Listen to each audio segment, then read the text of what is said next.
النهاردة هنعمل مولتن كيك بأبسط طريقة غرقانة في الشوكولاتة، وهو ده اللي احنا عايزينه بالظبط. ناس كتير بتحب المولتن كيك وبتطلبها في الكافيهات. النهاردة هنعملها في البيت بكل سهولة وبساطة، هتطلع أحلى من اللي بتاكلوها من بره. المهم نمشي على الخطوات والمقادير بالظبط. معانا 115 جرام من الشوكولاتة، عليهم 110 من الزبدة. هندخلهم الميكرويف لمدة 50 ثانية أو على حمام مائي لحد ما تسيح الشوكولاتة والزبدة كويس جدا، ويكون القوام بتاعها خفيف كده زي ما انتوا شايفين في الفيديو. اللي ما يعرفنيش أو لسه بيتابعني جديد، أنا ريهام. لايك وشير للفيديو. معانا بقى في بولة تانية ربع كوباية من السكر، هننزل عليهم بالفانيليا.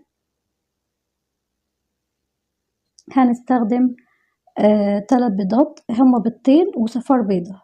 تمام كده. أنا دايما بعمل المولتن كيك ب2 بيض بس، وحبيت إن أنا أجربها معاكم بصفار البيضة ونشوف هتعمل إيه في المولتن بتاعنا. غيرت فعلا في قوام الكيك، خليته أنعم وأحلى كتير.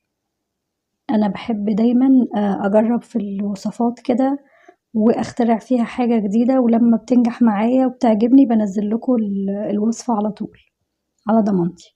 هنضرب البيض مع السكر كويس جدا لحد ما القوام بتاعه اللون بتاعه يفتح كده. نقدر طبعا لو مش عندنا مضرب كهربائي نستخدم المضرب اليدوي عادي جدا.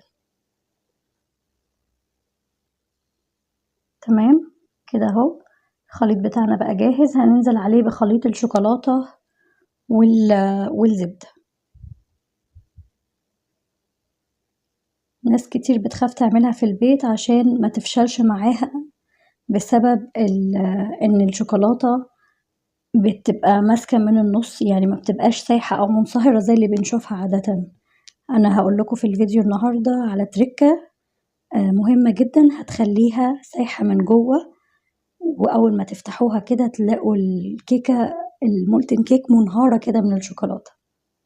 هندمج بقى كويس جدا كده بالمعلقة بتاعتنا او بالمضرب، وبعدين هننزل عليها بربع كوباية من الدقيق ورشة ملح. يبقى احنا عندنا السكر ربع كوباية والدقيق زي ربع كوباية، وبعدين نضرب كويس بالمضرب. والفرن بتاعنا شغال على اعلى درجة عندك 190 او 200. تمام. هندخل فيها المولتن لمدة 10 دقايق ل12 دقيقة، ما تزيدش عن كده. لو زادت عن كده مش هتطلع من جوه الشوكولاتة سايحة خالص، هتتماسك وهتبقى كيكة عادية. تاني حاجة، احنا مش بنحط في المولتن كيك اي بيكنج باودر. المقدار ده يعمل لنا 3 بولات، بس انا سرحت شوية مع الولاد فحطيته في بولتين بس. تمام. هندخله من 10 ل12 دقيقة، ما يزيدش عن كده، ولما يطلع هنسيبه يهدى دقيقتين وبعدين نقلبها. بصوا طالعة بقى في منتهى اللذاذة والجمال ازاي. وانا بقلبها انصهرت على طول، وهو ده اللي احنا عايزينه. نشوف الشوكولاتة كده نازلة زي البركان من المولتن بتاعتنا، وهنحط عليها بقى رشة سكر بودرة وايس كريم، ومعاكي احلى مولتن كيك، احلى كمان من اللي بتجيبيه من بره.